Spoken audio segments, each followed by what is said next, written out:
All right, guys, welcome to quarantine workout number 29. And for this workout, guys, you will need a jump rope if you have access to one, and then an object that you can do lunges with. It can be a dumbbell, a kettlebell, an odd object. It's up to you. So let's start with some mobility. There is a lot of jumping today, guys, so we're gonna start a little calf stretch. Toes up on the wall, lean forward, get a big stretch on the calves here. We're gonna go 30 seconds each side. We're also doing some presses today, so we're gonna stretch out the shoulders right here.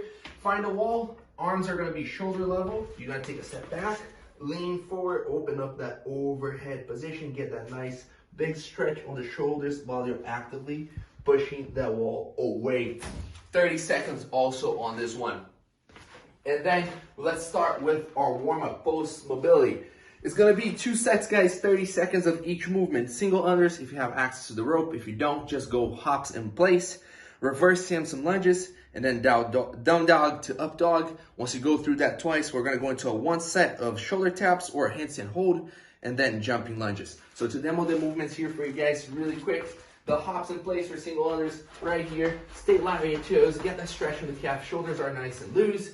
Your reverse Samson, interlace the fingers in front of you. You're gonna take that nice step back, bring the arms overhead, switch arms every time.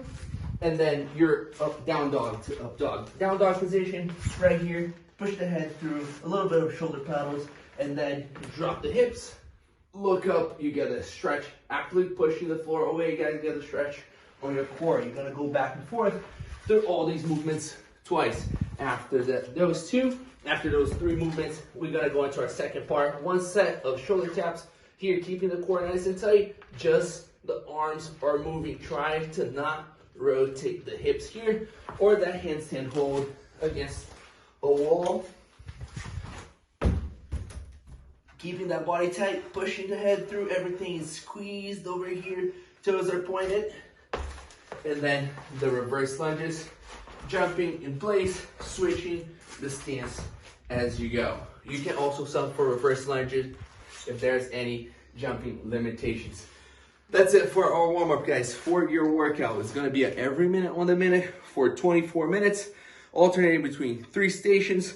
So we have 8 sets total. Station number 1, guys, if you have that rope that I told you guys in the beginning, 30 to 40 double unders if you have them. If you don't have double unders, 80 to 100 single unders, or if you wanna take this time to practice your double unders. About 40 seconds of practice. So you can cut down the reps, you can just use the time to practice if you want. If you don't have a rope, guys, 40 seconds of plate hops or hops in place. Then station 2, we're gonna go 16 to 20 goblet reverse lunges, holding an object in that goblet position.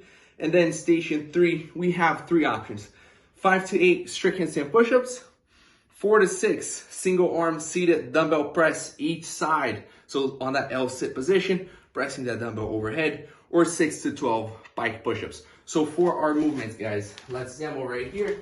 The double or single unders, you guys are aware of it. Keep the shoulders nice and loose. Focus on that wrist position, stay in line on your toes. If you're doing hops, same thing. You can even tap the sides of your body if you want to mimic that double under action. You're working on your timing even without the rope.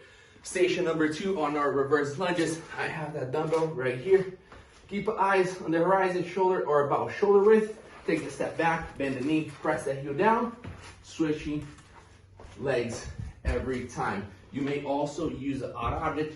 Like I said at previous times, I like the backpack that you can play around with the weight. You can put a bunch of stuff inside and make this as challenging as you want on those reverse lunges. And then last one, guys, the pressing station. If you have your strict handstand push-ups, just make sure it's a surface that is soft enough that you're not gonna hurt your head.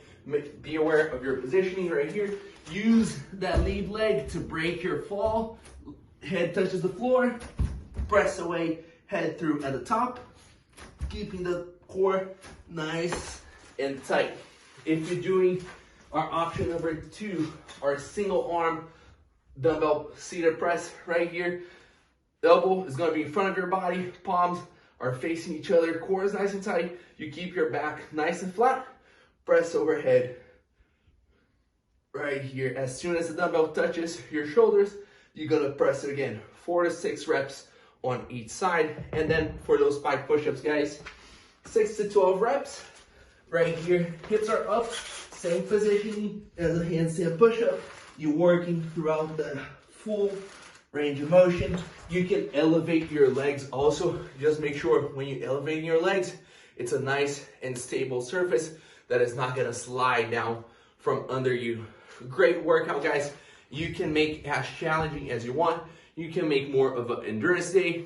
You can make more of a skill practice day. So play around, make sure it suits your needs. And as always, any questions, please feel free to reach out to us. I'll see you guys next time. Stay safe.